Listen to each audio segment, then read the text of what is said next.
بسم الله الرحمن الرحيم. الحمد لله رب العالمين، والصلاة والسلام على سيدنا محمد وعلى آله وصحبه أجمعين. وبعد، فقد كانت للإمام الشهيد في ميدان الحوار جولات متميزة، وكان لها أثرها الكبير، ولا أعني بأثرها الكبير انتصاره على الطرف الآخر، وإنما كان أثرها في تجلية شخصيته العلمية، وكان أثرها في إظهار الحق وتجليته. وهذه الجولات أوضحت مدى إخلاصه في كل ما يكتب ويتحدث أو يحاول.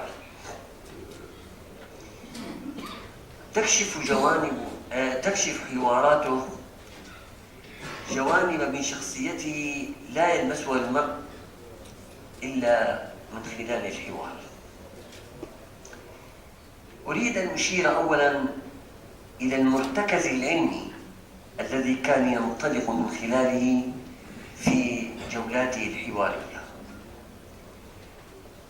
أولاً، تمكنه العلمي، وبصورة خاصة دراسته لعلوم الآلة، أي علوم اللغة العربية وعلم المنطق وعلم الوضع وعلم المناظرة، وهي علوم تكاد تكون منقرضة في عصرنا هذا، باستثناء علم المنطق لا تزال هناك إطلالات لهذا العلم في بعض مؤسساتنا التعليمية. الجانب الآخر إخلاصه وأخلاقه السامية التي أشار إليها الدكتور خالد، وسمو غايته من الحوار. الشيء الرابع، عمق معرفته وسعة ثقافته ووعيه بمرامي الغزو الثقافي والغزو الفكري. وهنا أريد أن نستذكر أمراً أبرز على الساحة الإعلامية أول حوار له في أيام الرئيس الراحل القائد حافظ الأسد رحمه الله وطاب ذكره. انعقدت ندوة في التلفزيون السوري حول الدين وما يتعلق به. كان الحوار يدور ضمن ملعب واحد في طرف واحد، بينما كان الطرف الآخر غائبا. بعض أساتذة قسم الفلسفة في كلية الآداب بجامعة دمشق أخذوا يتطارحون الأفكار حول الإسلام وما يتعلق بالتحديث والحداثة وغير ذلك. فلفت نظر السيد الرئيس آنذاك، فقال: لماذا ينفرد هؤلاء بالحديث عن الإسلام دون أن يكون هناك مشارك من طرف العلماء الفقهاء في الإسلام؟ قال: يعني من هو الذي يستطيع أن ينازل أساتذة الفلسفة في جامعة دمشق؟ فرشح آنذاك، ولم تكن بينه وبين بين الوالد والسيد الرئيس علاقة مباشرة، كانت علاقة من خلال منصة الكلام فقط في بعض اللقاءات العابرة. قال الدكتور المطي اتصل يومها بي الأستاذ عادل اليازجي وقال: هل الدكتور عنده استعداد أن يتحاور مع الدكتور الطيب التيزيني؟ وأنا الأستاذ عادل اليازجي زميلان ورفيقا سلاح في الدورة العسكرية في الخدمة الإجبارية الإلزامية. فقلت له: أستاذ عادل؟ قال: نعم. قلت له: أنا توفيق رمضان، أنت تذكر أن الوالد رحمه الله تعالى كان قد دعا الأستاذ الدكتور طيب التيزيني لحوار حول كتابه كبر اليقينيات الكونية، وغاب يومئذ الدكتور طيب التيزيني، والدعوة لا تزال مستمرة، فنحن نرحب، ولكن القرار ليس قراري. انتظر ساعة واتصل مرة أخرى لكي تتكلم مع الوالد. وقام الحوار وأحدث صدى كبيرا جدا في سوريا وما يحيط بها، لأنه لم تكن هناك في ذلك الوقت لدينا قناة فضائية. الحقيقة أن حواراتي في المجالس الخاصة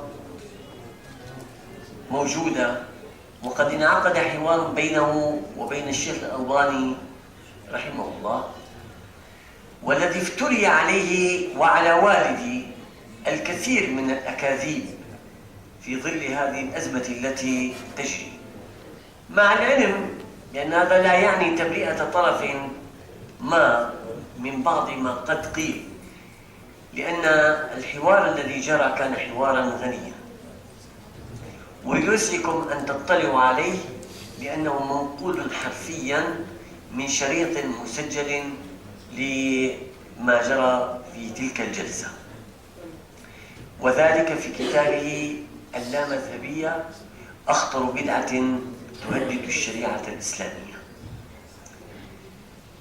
وحاور على الشاشة التلفزيونية كما أشرت قبل قليل، وحاور على الورق من خلال كتب نشرتها دار الفكر لحوارات بينه وبين آخرين، منها مع طيب التيزيني ومنها مع غيره. ولم يكن يتردد عن محاورة أي إنسان عندما يكون الحوار هادفا، ولكنه كان يترفع عن حوار يريد به صاحبه أن يروج لنفسه أنه حاور فلانا. وأذكر أن إنسانا طبع كتابا تافها وصار ينشر في الأوساط أنه سيحاور الدكتور البوطي على شاشة التلفزيون، يعني مجرد الشائعة تروج له كتابا، لكنه لم يحظى بشرف ذلك الحوار وسقط كتابه.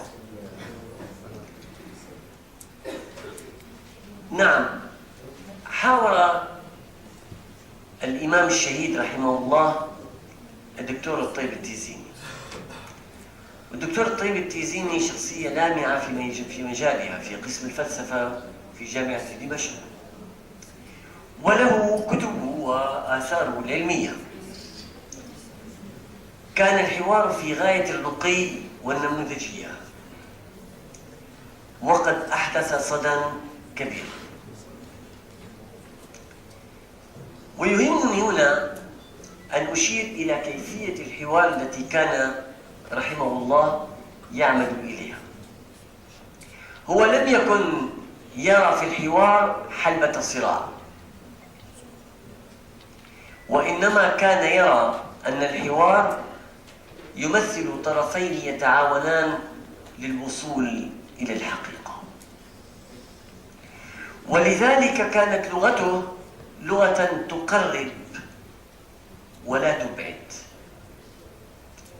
لغة تؤنس ولا توحش، لغة تردم الهوة بينه وبين الطرف الآخر. وسواء كان هذا الحوار مواجهة أو كان الحوار كما أشار الإخوة الكرام أنه كان، والدكتور شريف بشكل خاص، أنه كان يطرح الفكرة في كتابه ويفترض أن جانبا قد يكون غامضا على القارئ فيقول فإن قيل. وهذه الفنقلة كما يقول العلماء معروفة في مؤلفاته، لأنه يريد أن يزيل بها ما قد يعتور الفكرة من التباسات. وحاور رحمه الله تعالى على شاشة التلفزيون الدكتور فاخر العاقل رحمه الله الأستاذ في كلية التربية. وحاور السيد قدري جميل الوزير السابق والذي كان وضع نفسه في موقع المعارضة السلمية، وحاور آخرين أيضا. إن للإمام الشهيد في حواره لغة متميزة تتسم بالتقدير والود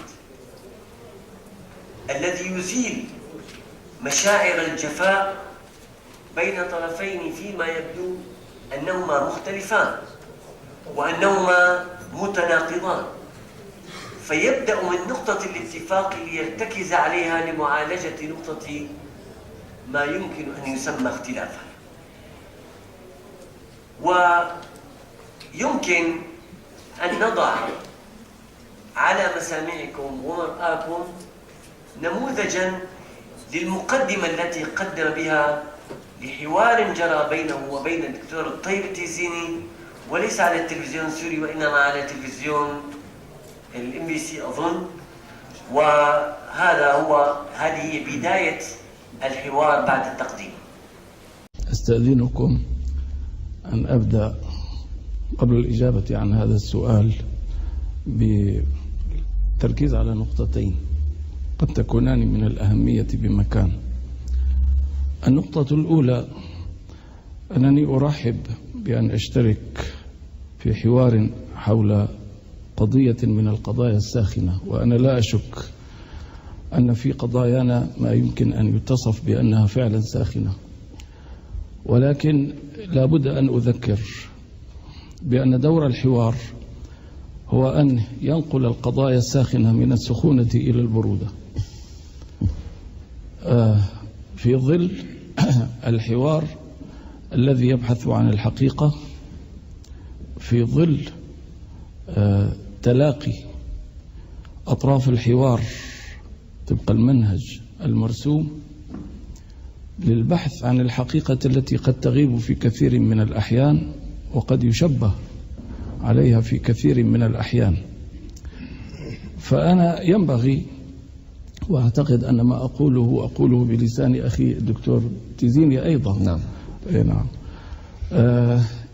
ينبغي أن نتحاشى الحوار الذي يهدف إلى تصعيد السخونة إلى درجة الغليان، ذلك لأن النتيجة التي يأتي بها حوار من هذا القبيل أمام المشاهدين والسامعين لن يكون إلا إثارة للأعصاب، لن يكون إلا إدخالا للسامعين والمشاهدين في حيرة، في بلبلة.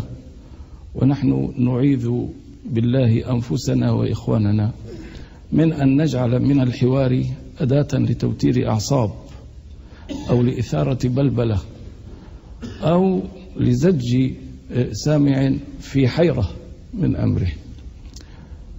هذه النقطة الأولى. النقطة الثانية، طبعا هنالك نقطة منهجية ذكرها علماء البحث والمناظرة. طبعا لقاؤنا ليس لقاء مناظرة، هو لقاء حوار. نعم. والحوار في هذا الصدد لا يمكن أن نشبهه كما تصور بعض الناس بالمصارعة الحرة. المصارعة الحرة تنافس من أجل أن يتبين الأقوى فيكون هو الغالب والأضعف فيكون هو المغلوب، في حين أن الحوار تعاون في سبيل الوصول إلى حقيقة. ينبغي أن نبحث عن الجامع المشترك عندما ندخل في حوار، أي حوار، ذلك لأن نقاط الخلاف لا يمكن تجاوزها إلى وفاق إلا إذا انطلقنا من نقطة اتفاق. وعندما نبدأ الحوار بمسألة الطرفان مختلفان فيها فنحن أمام خطين متوازيين لن يجتمعا في بداية ولن يجتمعا في نهاية، والمنطق يقتضي ذلك. أنا معذور إن لم أجنح إلى الرأي الذي يقوله صديقي وأخي الدكتور التيزيني، وهو أيضا معذور، ولكن عندما نعود إلى النقطة التي هي محل اتفاق، فلسوف نجعل من نقطة الاتفاق هذه عونا لتضييق الخلاف. هذا يقتضيني أن أسأل أخي وصديقي الدكتور التيزيني، لا عن ريبة إطلاقا ولا عن شك، ولكن من أجل أن أضبط نفسي بمنهجية الحوار: هل كلانا مؤمن بأن النص الذي سنتحدث عنه إنما هو حصيلة وحي تنزل من عند الله سبحانه وتعالى وخطب به الإنسان، أم إننا نتصور أن هذا النص إنما نسجته أفكار بشرية خلال العصور المتقادمة؟ طبعا نحن إنما نعني في لقائنا هذا النص الديني. هذا مشهد يكشف كيف الرسول الكريم نفسه يكشف كيف أنه كان حريصا على أن يبدأ من نقطة الاتفاق ليرتكز عليها ويبني عليها الوفاق على ما قد نختلف فيه فيما يبدو. هذا الكلام كان أسلوبا لطيفا وكان دائما في طريقة محاورته. لاحظ كيف أنه قال: إذا كنا مختلفين في البدء فإننا سنكون على خطين متوازيين لا يلتقيان في بدء ولن يلتقيا في انتهاء، ولذلك فإن علينا أن نعود ونعود إلى نقطة وفاق نرتكز عليها فننطلق منها لنصل إلى وفاق فيما قد تتباين فيه وجهات النظر. هذا الأمر الأول. الأمر الثاني، سنلاحظ في المشهد الآخر كيف أنه يضع الطرف الآخر، يتقبل من الطرف الآخر طرحه في جانب ثم يناقشه في الجانب الآخر، لئلا يوحش الطرف الآخر بالرفض الكامل لما يطرحه. يقول له كلامك صحيح لكن ضمن الجانب الفلاني، وأنا أريد أن ندقق في الطرف الآخر الذي قد نحتاج فيه إلى شيء من الحوار والنقاش. وهذا يؤنس المحاور ويوصله إلى النتيجة الإيجابية. هنا أريد أن أقتطع بين قوسين، أقول إن كل إنسان متمكن في تصوره مرتكز على قاعدة متينة يبحث عن الحق، لا يتأبى على الحوار ويقبل على الحوار. من الذي يرفض الحوار؟ الجبان الذي لا يرتكز على قاعدة علمية ولا على موقف مقنع.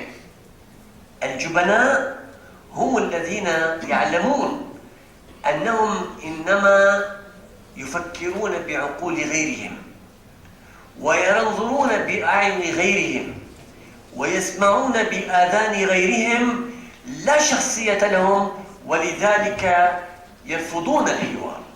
في الأيام الأولى من الأزمة الذين ارتبطوا بالأجندة الأجنبية خارجيا ممن نعرف قالوا لا حوار، كان ما في أسبوع للأزمة، لا حوار. من أنتم؟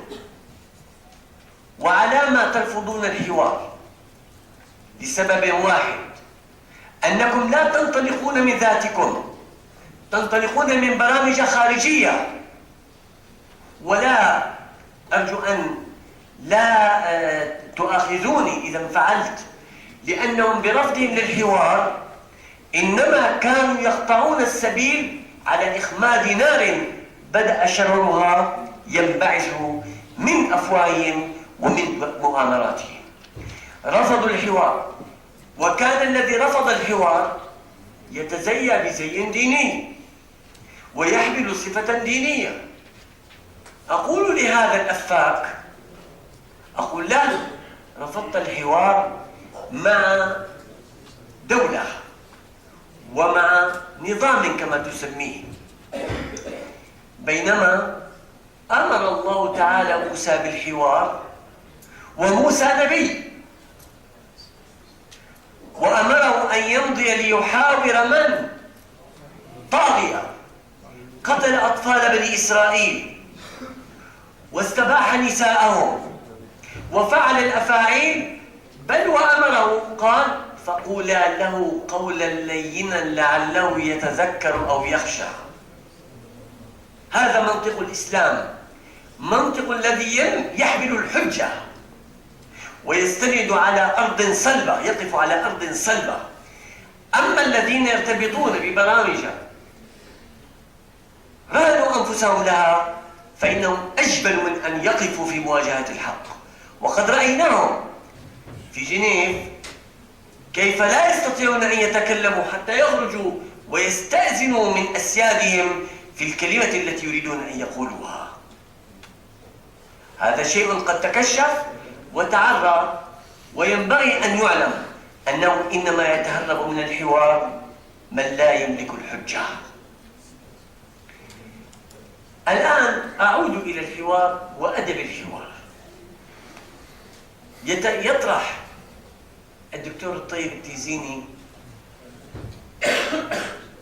رؤيته للنص، ويصف أن النص تنزل تنزلين كما سيظهر، ويريد أن يعطي النص فضاء واسعا في فهمنا يفهمه كل منا كما يشاء، لكي يفرغ من مضمونه الذي تنزل من أجله ويحمل المعنى الذي تنعكس فيه شخصية القارئ، ويطرح فكرته ويصغي إليه الإمام الشهيد وبكل لطف، ثم يجيبه كما سنرى. الرسول الكريم نفسه لا نستطيع أن نقول إن كيفية تلقفه للكتاب الكريم كان قائما على إمكانية التماهي بين فهمه هو للنص وبين المقاصد الإلهية المطلقة لهذا النص، لأن النبي الكريم نبي وليس إلها، وهو لم يزعم ذلك. نعم. إذن أريد هنا أن أشدد على أننا في مناقشتنا الآن في الحقيقة نجد أنفسنا أمام نص علينا أن نقرأه بالاحتمالات المعرفية والمصلحية الإيديولوجية، أي حسب ما تقتضيه إمكانية التأويل والاجتهاد. بادئ ذي بدء، أرجو أن نلاحظ، وهذه أيضا نقطة منهجية معروفة في علم، ومع الأسف أصبح هذا العلم مهجورا، علم البحث والمناظرة. أرجو أن لا نجعل من واقع الناس مقياسا هاديا لمعرفة معنى النص، والعكس تماما هو الصحيح. فالنص هو المقياس الذي يوضح مدى استقامة الناس أو شذوذهم. ولعل هذا السؤال الذي عرضته يوحي بأن المجتمع عندما يتهارج وعندما ينقسم إلى فئات تذهب ذات اليمين وذات الشمال في تصرفات شتى، وهي كلها تزعم أنها مسلمة خاضعة للنص القرآني مثلا، إذن هذا النص أصبح فارغا من مضمون ثابت، وأنه كالمرآة التي يمكن أن تعبر عن وجهة أي من يقف في مقابل هذه المرآة. الواقع العكس تماما، النص هو الذي يحكم على واقع الناس، وليس واقع الناس هو الذي يحكم على النص. هذه النقطة. النقطة الثانية والتي لن يتسع الوقت لعرضها، يوافق الدكتور الطيب التيزيني على جانب من فهمه، يقول عندما يكون النص محتمل، يعني ليس محكما وإنما محتملا لأكثر من معنى، فعندئذ تدخل مسؤولية قارئ النص المتمكن من فهمه مسؤوليته عن الاجتهاد في فهمه، أو عندما لا يكون هناك نص أصلا يمكن للاجتهاد أن يحكم. أما عندما يكون النص محكما قد أحكمت معانيه واتضحت فلم يعد فيه لبس، فبأي حق يا ترى أريد أن أجنح في فهم دلالة النص عما قد أحكمت معانيه واتضحت؟ هذا جزء من منهجه في محاورة الآخر، وأعتقد أننا بحاجة إلى أدب الحوار الذي تمثل في كيفية محاورته للآخرين، لم يضعهم في حلبة الصراع، وإنما جعلهم عونا له للوصول معا إلى الحق والصواب. وشكرا.